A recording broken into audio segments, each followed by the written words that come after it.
യഹോവ യോശുവയോട് കൽപ്പിച്ചത്, ഞാൻ യെരിഹോവിനെയും അതിന്റെ രാജാവിനെയും യുദ്ധവീരന്മാരെയും നിന്റെ കയ്യിൽ ഏൽപ്പിച്ചിരിക്കുന്നു. Praise God. വിഷയത്തിന്റെ മുന്നിൽ നിൽക്കുമ്പോൾ ദൈവം വാഗ്ദത്തത്തെ പുതുക്കി കൈത്തരും. ഹല്ലേലൂയ. വാഗ്ദത്തം പുതുക്കി കൈത്തരും. നിന്റെ വാഗ്ദത്തത്തെ ദൈവം ഓർപ്പിക്കും. എങ്ങനെയാ ഓർപ്പിക്കുന്നത്? സ്തോത്രം. തരാമെന്നല്ല, ഞാൻ വാഗ്ദത്തം ചെയ്തത് നിനക്ക് തന്നിരിക്കുക. Hallelujah, hallelujah.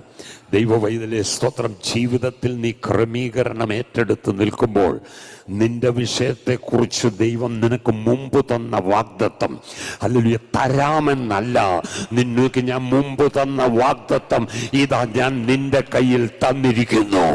ഇന്ന് പകൽ വിശ്വാസത്തോടെ എനിക്ക് തന്ന വാഗ്ദത്തത്തെ ദൈവം തന്നിരിക്കുന്നു എന്ന് പ്രഖ്യാപിക്കുവാൻ ഇന്ന് പകൽ എത്ര പേർക്ക് വിശ്വാസമുണ്ട്? കരമുയർത്തി സ്തോത്രം ചെയ്താട്ടെ. കിട്ടിയതുപോലെ സ്തോത്രം. കിട്ടിയിട്ടില്ല കേട്ടോ. ഇപ്പോഴും പ്രശ്നം നിൽക്കുക. ഇപ്പോഴും പ്രശ്നം നിൽക്കുകയാണെങ്കിലും ദൈവം പറഞ്ഞതങ്ങ് വിശ്വസിച്ചു. സ്തോത്രം. ഹല്ലേലൂയ. അപ്പൊ ദൈവത്തിന്റെ വാഗ്ദത്തത്തെങ്കിൽ സംശയിക്കരുത്. അവിശ്വാസത്താൽ സംശയിക്കാതെ വിശ്വാസത്തിൽ ശക്തിപ്പെട്ട് ദൈവത്തിന് മഹത്വം കൊടുത്തവന്റെ ഉദരത്തിൽ ഹല്ലേലൂയ ദൈവം ഹല്ലേലൂയ ഒരു തലമുറയെ കൊടുത്തെങ്കിൽ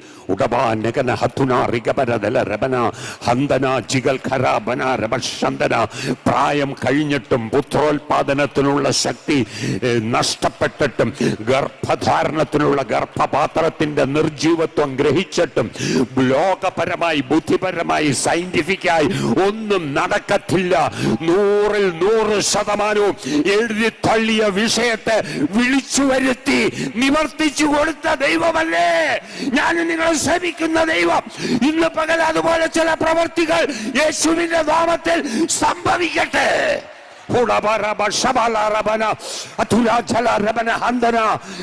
അടഞ്ഞ വഴികൾ, ചില അടഞ്ഞ വാതിലുകൾ ഇന്ന് പകൽ യേശുവിന്റെ നാമത്തിൽ തുറന്നു വരട്ടെ. ഹല്ലേലൂയ.